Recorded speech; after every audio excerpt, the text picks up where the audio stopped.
এসব মিলিয়ে আবার আগামী 4 জুলাই সারা দেশের সকল জেলায় আমরা বিক্ষোভ সমাবেশের এবং মিছিলের ডাক দিচ্ছি, যা আপনাদের সামনে আমরা এখন তুলে ধরতে চাই।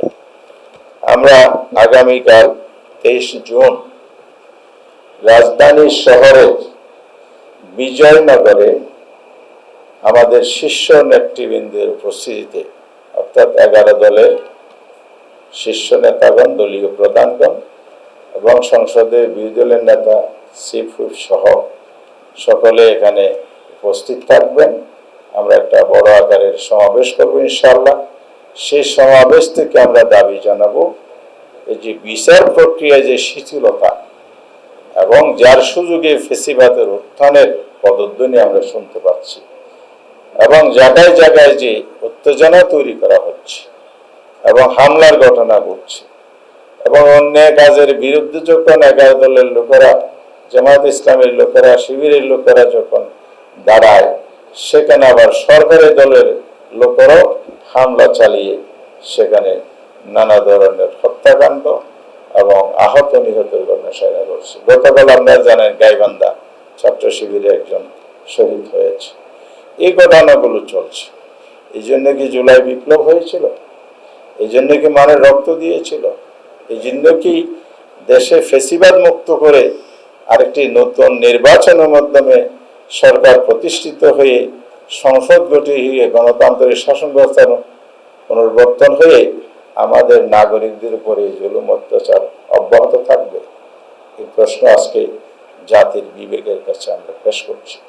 তাহলে আমাদেরকে অবশ্যই এই অপকর্মের বিরুদ্ধে, সরকারের এই ব্যর্থতা এবং নৃশংসতা এবং ফেসিবাদের পৃষ্ঠপোষকতার বিরুদ্ধে ঐক্যবদ্ধ হওয়ার জন্য আহ্বান জানাচ্ছি। আগামীকালের সমাবেশ থেকে আমরা সেই দাবি তুলব, এই আওয়ামী ফ্যাসিস্টদের বিভিন্ন সময়ে তাদের দ্বারা যে সকল ঘটনা সংঘটিত হয়েছে, সকল গুম, খুন, হত্যাকাণ্ডের বিচার দাবিতে আগামীকাল রাজধানীতে বিজয়নগরে সেই মুক্ত মাঠে আমরা প্রতিবাদ সমাবেশ করব ইনশাআল্লাহ। দ্বিতীয় কর্মসূচি হলো আগামী জুলাই 4 তারিখ সারা দেশের জেলাগুলোতে বিক্ষোভ সমাবেশ মিছিল হবে এবং সেখানে দাবি, যেমন বিচারের দাবি থাকবে, গুম, খুন, হত্যা, গণহত্যার দাবি, পাশাপাশি বাজেট পাস হবে জুন শেষ দিবসে, 1 তারিখে কার্যকর হবে। জনজীবনে প্রভাব কি পড়বে ইতিমধ্যে আমরা আশঙ্কা করেছি। চূড়ান্তভাবে পাশ হওয়ার পরে আমরা লক্ষ্য করি সবসময় দ্রব্যমূল্যের ঊর্ধ্বগতি হয়, জনদুর্ভোগ বৃদ্ধি পায়। এর প্রতিবাদেও আমাদের কর্মসূচি থাকবে। পাশাপাশি বিচার এবং দ্রব্যমূল্য সহ আইন শৃঙ্খলা পরিস্থিতি যে ভয়াবহ রূপ ধারণ করেছে, প্রতিদিন যে হত্যাকাণ্ড হচ্ছে, প্রতিদিন হামলা মামলার ঘটনা ঘটছে, প্রতিদিন মানুষের ঘরে চুরি ডাকাতি অসংখ্য ঘটনা ঘটছে।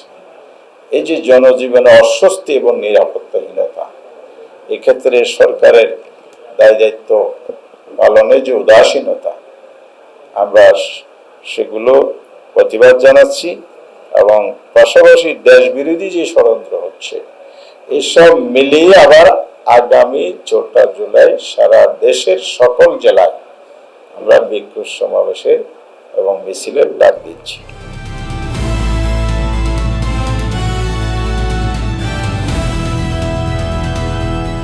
দিনাজপুর টিভি, মানুষের জীবনের কথা বলে।